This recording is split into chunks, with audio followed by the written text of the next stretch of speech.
میری جان کو خدا ہی کی آس ہے، میری نجات اسی سے ہے۔ وہی اکیلا میری چٹان اور میری نجات ہے، وہی میرا اونچا برج، وہی میرا اونچا برج ہے۔ مجھے زیادہ جنبش نہ ہوگی۔ تم کب تک ایسے شخص پر حملہ کرتے رہو گے جو جھکی ہوئی دیوار اور ہلتی باڑ کی مانند ہے، تاکہ سب مل کر اسے قتل کرو؟ وہ اس کو اس کا مرتبے سے گرا دینے ہی کا مشورہ کرتے رہتے ہیں۔ مرتبے سے گرا دینے ہی کا مشورہ وہ کرتے رہتے ہیں، جھوٹ سے خوش ہوتے ہیں۔ وہ اپنے منہ سے تو برکت دیتے ہیں پر دل میں لعنت کرتے ہیں۔ منہ سے برکت دیتے ہیں، دل میں لعنت کرتے ہیں۔ آئے میری جان، خدا ہی کی آس رکھ، کیونکہ اسی سے مجھے امید ہے۔ وہی اکیلا میری چٹان اور میری نجات ہے، وہی میرا اونچا برج ہے، مجھے جنبش نہ ہوگی۔ میری نجات اور میری شوکت خدا کی طرف سے ہے۔ خدا ہی میری قوت کی چٹان اور میری پناہ ہے۔ آئے لوگو، ہر وقت اس پر توکل کرو، اپنے دل کا حال اس کے سامنے کھول دو، اسی پر توکل کرو۔ دل کا حال اس کے سامنے کھول دو۔ سلام ان سب کو جن تک خدا کے پاک کلام کی یہ آواز پہنچ رہی ہے۔ آپ سب کو میں مبارک کہتا ہوں، کیونکہ کوئی خدا کے کلام کی آواز سننے کو تیار نہیں ہوتا جب تک کہ خدا خود اس پر رحم نہ کرے۔ اگر آپ خدا کا کلام سن رہے ہیں، سن رہی ہیں، تو خدا کا شکر کریں۔ یہ خدا کا رحم ہے، یہ خدا کی مہربانی ہوتی ہے کہ سب طرف سے ہمارا دھیان ہٹ جائے اور ہم اس کی آواز سنیں جس کے دل میں ہمارے لیے محبت بھی ہے اور جس کا ارادہ یہ ہے کہ ہمیں برکت دے۔ مبارک ہیں آپ جو سن رہے ہیں۔ خدا کا شکر ہو کہ مجھ پر یہ رحم ہوا ہے کہ میں آپ تک خدا کے پیار کی آواز پہنچاؤں۔ خدا ہم سب کو برکت دے، یسوع مسیح کی خاطر سے، آمین۔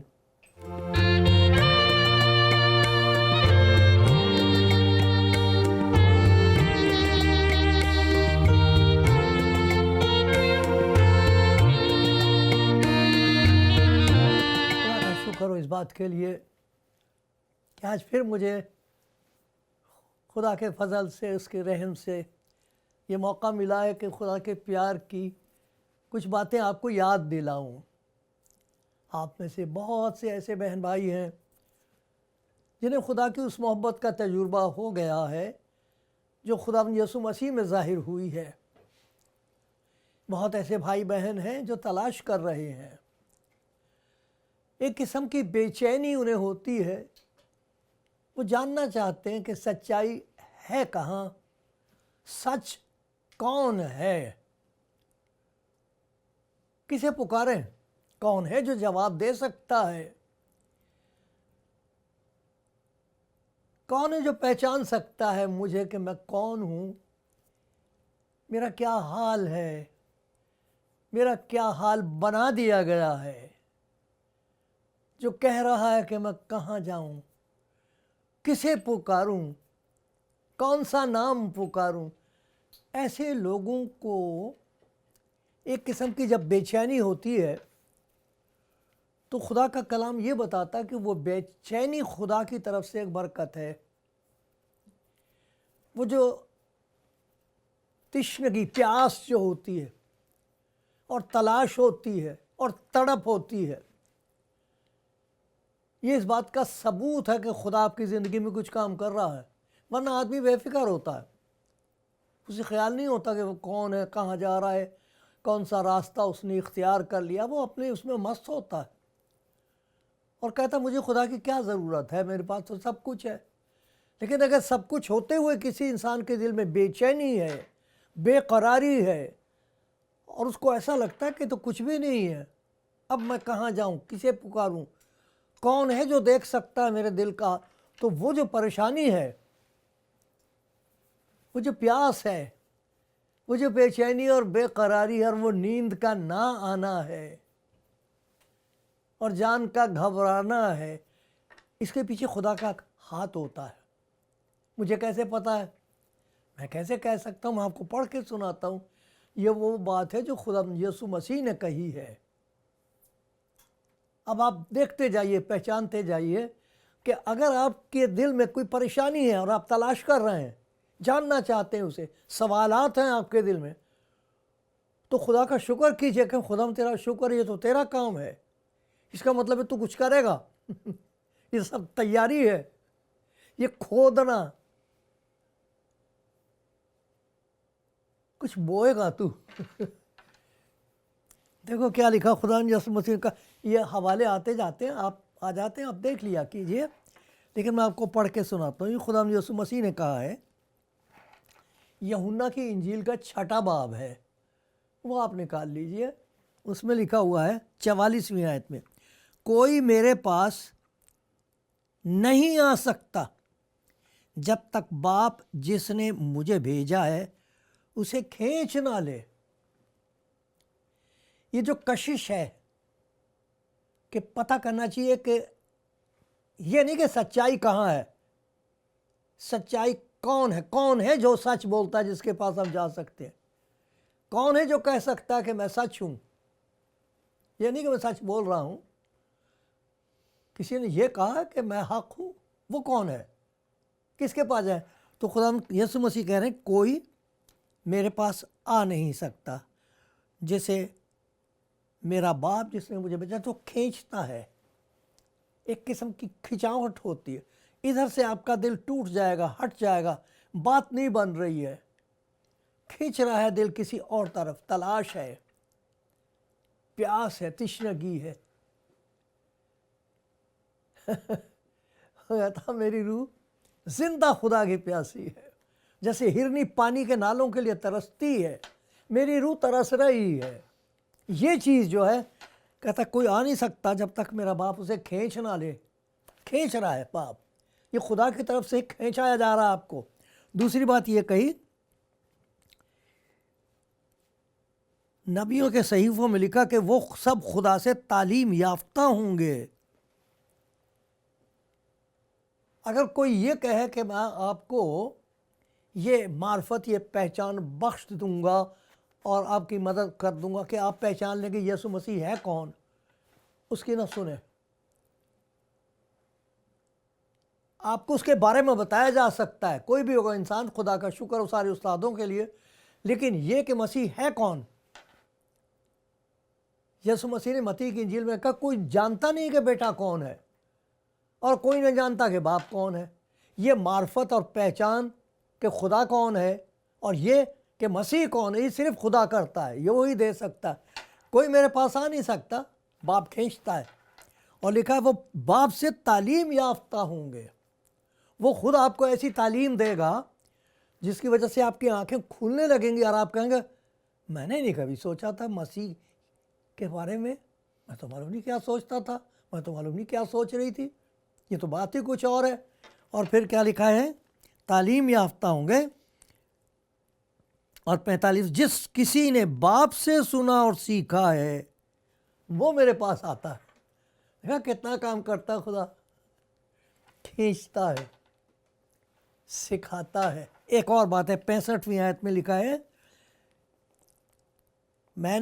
اسی لیے میں نے تم سے کہا تھا کہ میرے پاس کوئی نہیں آ سکتا جب تک باپ میرے پاس کوئی نہیں آ سکتا جب تک باپ کی طرف سے اسے یہ توفیق نہ دی جائے۔ کھینچتا ہے، تعلیم دیتا ہے، توفیق دیتا، سہارا دیتا ہے، کوئی بات نہیں، چل مدد کرے گا، آپ کی ہمت بڑھا دے گا۔ کون؟ خدا۔ معلوم نہیں آپ نے کیا سوچا اس کے بارے میں، وہی ہے، وہ جو ہمارا خالق ہے اس کو ہماری فکر ہوتی ہے۔ اس نے قسم کھا کے کہا ہے، مجھے اپنی جان کی قسم، کسی گناہ گار کے مرنے میں مجھے خوشی نہیں ہے، میں ان کو کھینچتا ہوں اپنی طرف، میں ان کو تعلیم دیتا ہوں، مسیح کی پہچان بخشتا ہوں، اور پھر انہیں توفیق دے دیتا ہوں کہ وہ مسیح کے پاس آ جائیں۔ اس لیے یسوع مسیح نے اسی 6 باب میں یوں کہا، اگر کوئی میرے پاس آئے، آپ کو پڑھ کے سناتا ہوں، 37ویں آیت ہے یہ، 6 باب اور 37 آیت، جو کچھ باپ مجھے دیتا ہے میرے پاس آ جائے گا، جو کوئی میرے پاس آئے گا میں اسے ہرگز نکال نہ دوں گا۔ جو کچھ میرا باپ مجھے دیتا ہے، باپ کس کو دیتا ہے؟ جسے پہلے اس نے کھینچا ہے، جسے تعلیم دی ہے، جسے توفیق دی ہے، وہ یسوع مسیح کے پاس آ جاتا ہے۔ اور یہاں ایک عجیب بات بتائی گئی، عجیب نہیں، بہت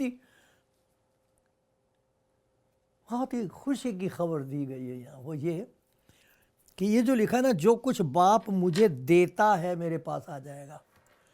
جس کی زندگی میں خدا نے یہ کام کیے اسے پھر یسوع مسیح کو دے دیتا ہے۔ تو جو لفظ یہاں پر دینے کا آیا ہے، ڈیڈوسی، اس کا مطلب ہوتا ہے گفٹ کے طور پر دینا۔ لڑکیوں کے نام ہوتے ہیں ڈورا، اس کا مطلب ہوتا ہے گفٹ، انعام۔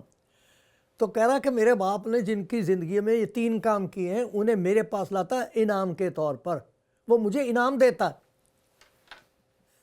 جب کسی گناہ گار کو میرا باپ میرے پاس بھیجتا ہے تو میں اسے ایسے قبول کرتا ہوں جیسے میرے باپ کا سب سے پیارا گفٹ ہے، انعام ہے۔ اس لیے کہہ رہا ہے کہ میرے پاس آ جائے گا، اور جو کوئی میرے پاس آئے گا مجھ سے ہرگز نکال نہ دوں۔ کبھی ہو سکتا ہے کہ خدا یسوع مسیح کے پاس کوئی گناہ گار آئے جس کے اندر بھوک ہو، پیاس ہو، پریشانی ہو، نا امیدی ہو، اندھیرا ہی اندھیرا ہوا، گھبرایا ہوا، ڈرا ہوا، آ جائے کسی طریقے سے، وہ نکال دے گا اسے۔ ارے یہی تو ایک امید گاہ ہے گناہ گار کی، کیسی بھی حالت میں کیوں نہ ہو، ترک کیا ہوا، متروک، مجرم، جسے کہتے ہیں کہ یہ تو واجب القتل ہے، جسے لوگ کہتے ہیں واجب القتل ہے، وہ خدا ان کی نظر میں بہت قیمتی ہے، انعام۔ اب دیکھو کیسے کیسے لوگ یسوع مسیح کے پاس آتے رہے ہیں۔ میں آپ کو ایک شخص کا سناتا ہوں، اس کا ذکر ہے متی کی انجیل میں۔ اس زمانے میں جو لوگ رومی سلطنت کے ماتحت زندگی بسر کر رہے تھے، غلامی کی، تو وہ رومی آفیسرز یہودیوں میں سے کچھ لوگوں کو لے کے مقرر کر دیتے تھے ٹیکس لینے کے لیے، اور وہ ان سے سرکاری ٹیکس جو ہوتا تھا اپنے یہودیوں سے وصول کرتے تھے اور سرکار کو دے دیتے تھے۔ لیکن سرکار کی طرف سے انہیں کھلی اجازت دی تھی کہ وہ جتنا چاہے ان سے لے لیں، لیکن ایک رقم ہے، فرض کیجئے انہوں نے کہا ہمیں $100 چاہیے، تم ان سے 200 لو، جو مرضی لو، وہ ہمیں اس سے کوئی سروکار نہیں۔ تو یہ لوگ یہودی اپنے بھائیوں سے ان پر ظلم کرتے تھے، ناجائز ان سے لیا کرتے تھے. وہ سرکار خوش تھی ان سے, انہیں تو اپنا پیسہ چاہیے تھا. تو یہودی لوگ ان لوگوں سے بہت سخت نفرت کرتے تھے, اچھا نہیں سمجھتے تھے, ان کے ساتھ ملنا جلنا بالکل پسند نہیں کرتے تھے. تو دیکھو میں آپ کو اس کی بات ایک سناتا ہوں, متی کی انجیل کے 9ویں باب میں ہے, اور یہاں بتایا ہے کہ خداوند یسوع مسیح نے ایک شخص کو دیکھا, متی کو. یہ متی کی انجیل کا 9واں باب ہے اور اس کی ہی 9ویں آیت سے میں پڑھتا ہوں. یسوع نے وہاں سے آگے بڑھ کر متی نام ایک محصول کی چوکی پر, چھوٹے چھوٹے آفیسز تھے, وہاں وہ بیٹھ کر لائن لگی ہوئی ہوتی تھی یہودیوں کی, عورتیں مرد لائن سے کھڑے ہوں ٹیکس دینے کے لیے. وہاں پر ایک آدمی بیٹھا ہوا تھا متی نام کا, ٹیکس لے رہا تھا. اس نے یعنی یسوع مسیح نے کہا میرے پیچھے ہو لے, وہ اٹھ کر اس کے پیچھے ہو لیا. ایسا لگتا ہے کہ یسوع مسیح کے بارے میں اس نے سنا تھا, اس کی وجہ سے اس کی زندگی پہ کچھ اثر ہو گیا تھا. دوسری طرف یہ بھی ہے کہ خدا کے کلام میں اگر کسی کو آواز دے دے وہ تو وہ رک نہیں سکتا. یہ وہ خدا کا کلام ہے کہ جب کہتا ہو جا تو ہو جاتا ہے. متی ساتھ ہو گیا. دیکھیں جب وہ گھر میں کھانا کھانے بیٹھا تھا متی, اور اس کے ساتھ خدا یسوع مسیح کو کہا آج کھانا میرے ساتھ ہی کھانا. بہت سے محصول لینے والے اور گناہ گار آ کر یسوع اور اس کے شاگردوں کے ساتھ کھانا کھانے بیٹھے. فریسیوں نے یہ دیکھ کر اس کے شاگردوں سے کہا تمہارا استاد محصول لینے والوں اور گناہ گاروں کے ساتھ کیوں کھاتا ہے؟ اس نے یعنی یسوع مسیح نے یہ سن کر کہا تندرستوں کو طبیب درکار نہیں, ڈاکٹر کی ضرورت نہیں ہوتی بلکہ بیماروں کو.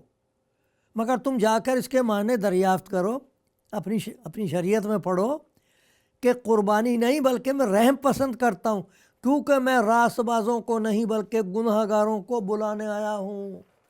ارے یہ وہ گناہ گار ہے جسے میرے باپ نے میرے پاس بھیجا ہے.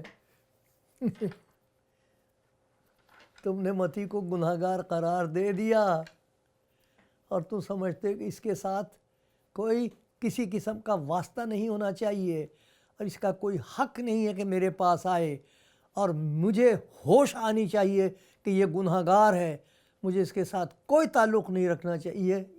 یہ وہ کہہ رہے ہیں راست باز اس وقت کے. لیکن ان کو یہ معلوم نہیں تھا کہ خداوند یسوع مسیح کو معلوم ہے کہ باپ نے اس کی زندگی میں کتنا کام کر رکھا ہے. یتیم کان پہلے کر رکھے تھے خدا باپ نے اس کی زندگی میں, آج بھی کرتا سب کی زندگی میں, لاتا ان کو یسوع مسیح کے پاس. کیا کام کیا تھا خدا نے متی کی زندگی میں؟ اس کی زندگی میں بے چینی تھی, کھچاؤ تھا, ایک دولت کا کھچاؤ, لیکن اس سے تسلی نہیں ہو رہی. اختیار ہے اس کے پاس, تسلی نہیں ہو رہی ہے. بڑے اچھے سلوک ہیں سرکار کے ساتھ, تسلی نہیں ہو رہی ہے. ایک کشش ہے, کہاں جاؤں, کس کے پاس. وہ خدا اس کو بے چینی بخش رہا تھا, اور ایسا لگتا ہے کہ خدا اس کو سکھا رہا تھا کہ جو کچھ تجھے اب تک پتا ہے اس سے بات نہیں بنے گی,